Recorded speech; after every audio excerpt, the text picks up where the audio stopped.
pass from Havili was magic. The shift on for Crotty. Boom, far down you go, Quackett Smith. Me, oh my, I have enjoyed that. Yes, boy. Sit back, relax, put your belt on, and enjoy the show. Welcome to the Draft Rugby Show. I'm your host, Cargie, brought to you live in person, the three of us today. I'm joined by my co-hosts, Harry and Nelson Dale, for a bright early morning podcast. You boys are on the espressos. Before sunrise. Sunrise. Yeah. Nelson's never felt better. And yeah, welcome to the show and thank you for joining us. Tonight, the biggest and most important pod of the year, it is the Draft Podcast. So if you haven't been listening to our episodes so far, the last couple of episodes in 2021, we've been doing some previews on Super Rugby AU and Super Rugby Aotearoa.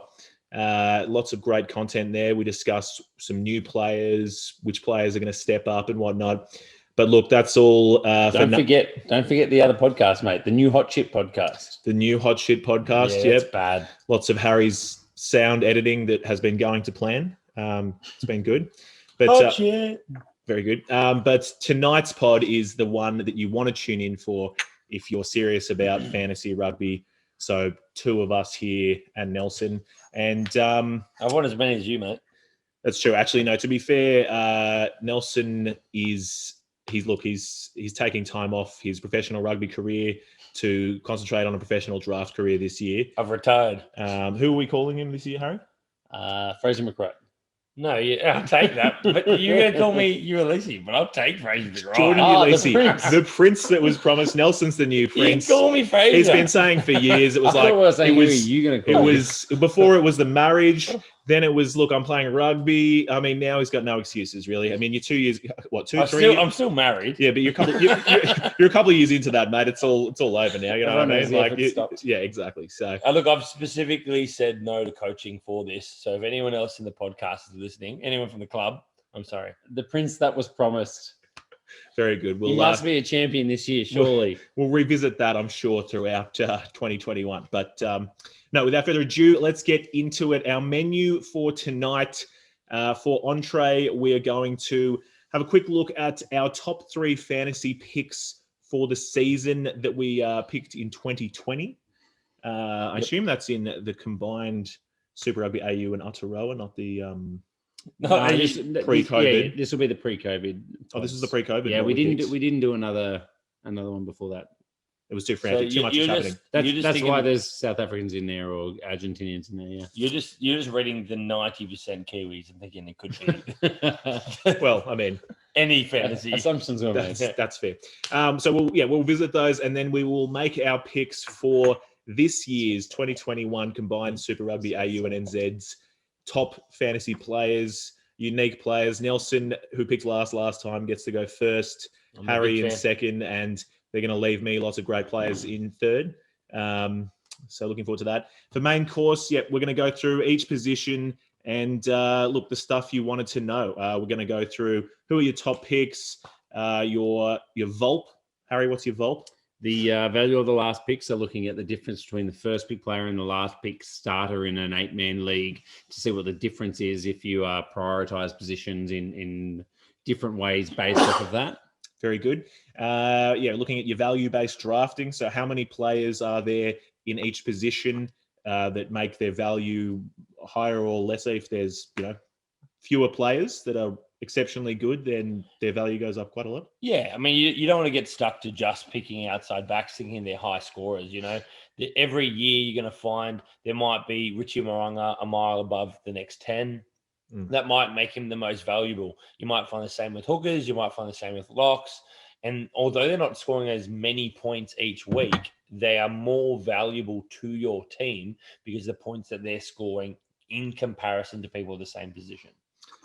Very good. So we'll work our way through the positions, cover off what you need to know, what we think, what we're planning for in the draft. We're giving away all our secrets as we do every year. It's hurtful, but look, we do it for you, our valuable listeners. And the expectation is Nelson won't listen again. Absolutely. Yes. I was good before we started pod. Made finals almost every time. True. Fair enough. Grand final. Did I just say true? I know I was trying to move on, but is that true, Harry? I don't. It was, Let's, yeah. Okay, It whatever. actually was. It was definitely was. All right, and for dessert, we're going to do some listeners' questions. Anything else in dessert? That was it. No, listeners' questions. We've done a lot of prep for those. Excellent. Yeah, we've decided, like the legends we are, to do all of our stats, spreadsheets, breakdowns, players, and everything after work on Friday night and prepare for this podcast. So, yeah, it's nice and early in the morning, and let's get into it. Everyone. Hence the coffee. Yeah, no, we're fresh, we're ready. We just realized that despite it being almost 1 a.m., it is about 45 degrees in here. So Nelson's in charge of cleaning the house down. Come on. I don't even know where it is. Get going. Ditch up. Figure it out, mate. But look, let's kick off while Nelson's figuring that out with 2020's top fantasy picks.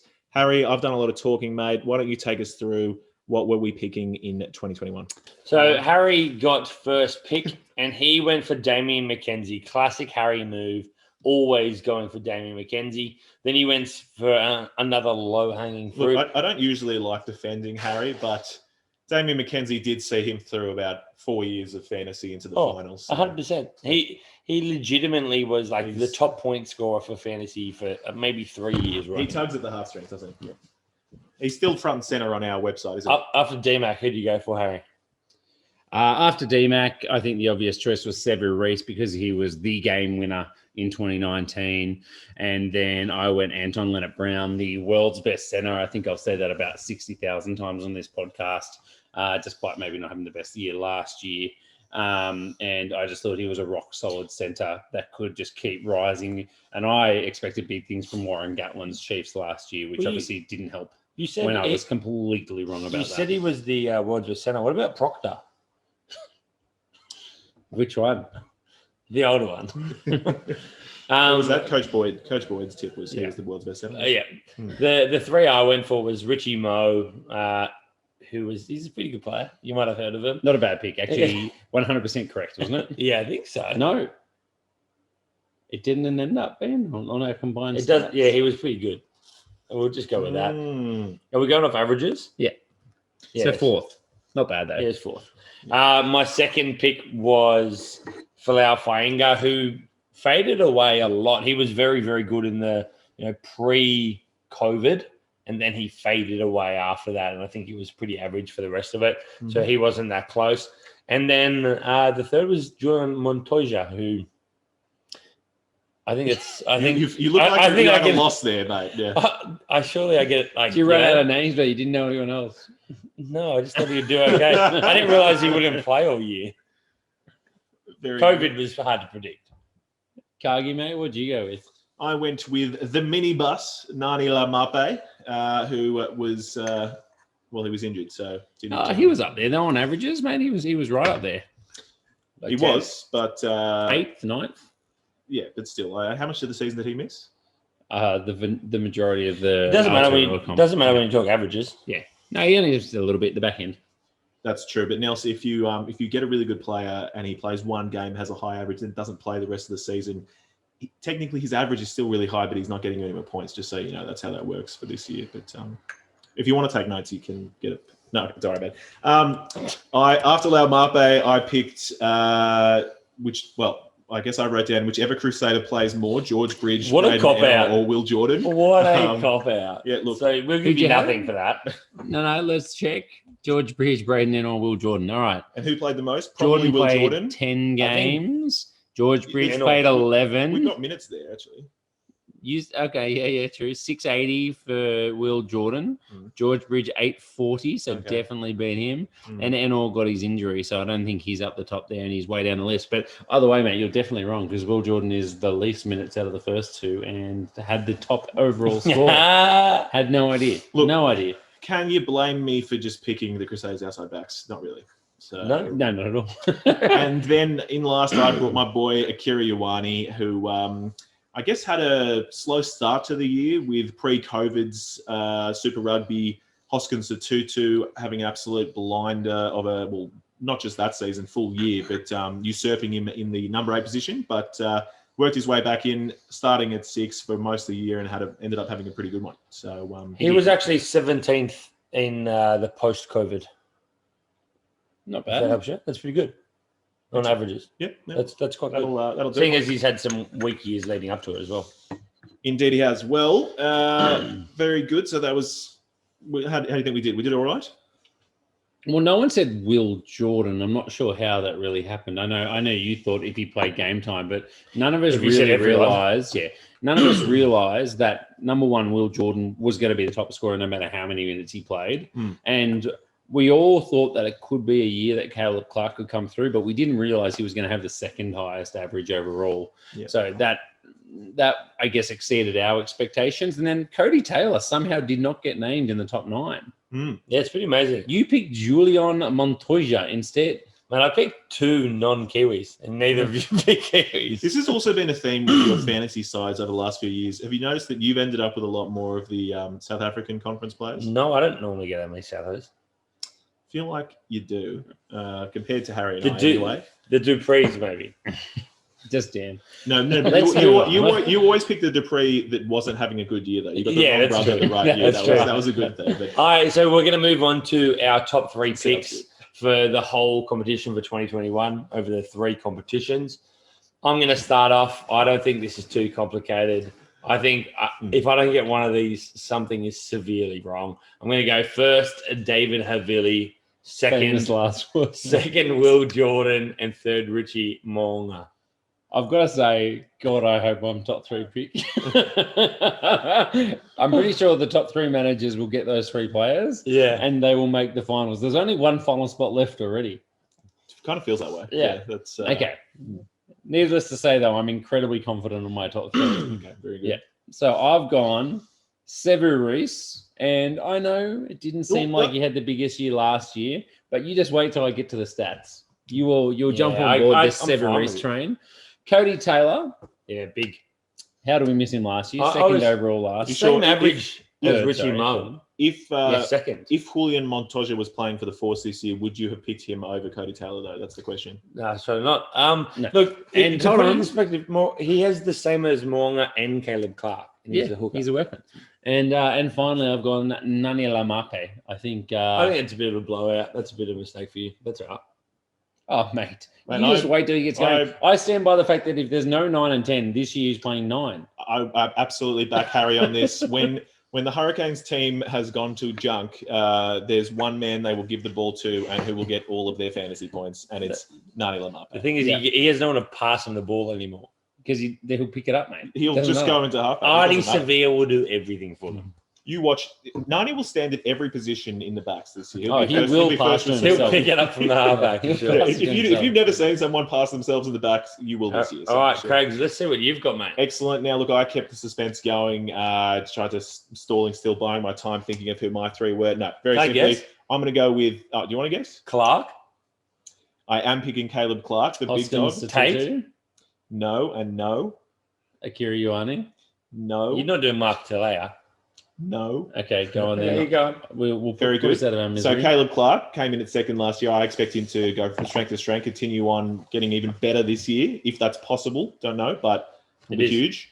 I'm going to pick, out of left field, a player who has often been up in those higher rankings for the Chiefs, but now is playing in the Highlanders. Solomon Alamalo. Nice. Playing, I'm hoping, he's going to be not there. Fullback and under the roof. You are retarded. And I say that in the nicest way possible. Is he injured? No. Then he's playing. Yeah, he is. But he's and this is on total points. This is not average. No, it's averages, mate. We've got averages. Because this year it's a set comp. That's true. And in third position, I'm going to pick someone from the Australian Conference. Tate. You said no, Tate. Finger. Oh, no. I don't know who you're going. Suliasi Vunivalu, the actual prince that has been promised. He's not going to start the few weeks. But mate. Nelson's the prince that was promised. Okay, the king that was promised then, all right? You know, I mean, he's going to be great. Princess. Phenomenal athlete. You just wait. So everyone can scrap that last one off the list, but we might jump into the main course. What do we think, boys?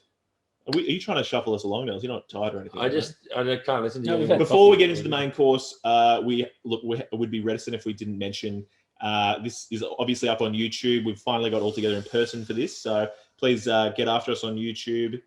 Give us a follow and everything. Otherwise, on Twitter, Harry's been updating the casualty ward a couple times a week. Furiously. Yeah. Also, in the next day or so, we're going to post up how our structure works in terms of what weeks we're playing for our competition. No, that's been posted, but we will have an image up. An image, yeah. I think it's fair to say we'll be posting a lot in this week and the next week as we come into Super, as the season kicks off and we get more and more excited. So everyone doesn't get confused. We're not picking in this next week. That first week where only Aussies are playing, I think that does not count.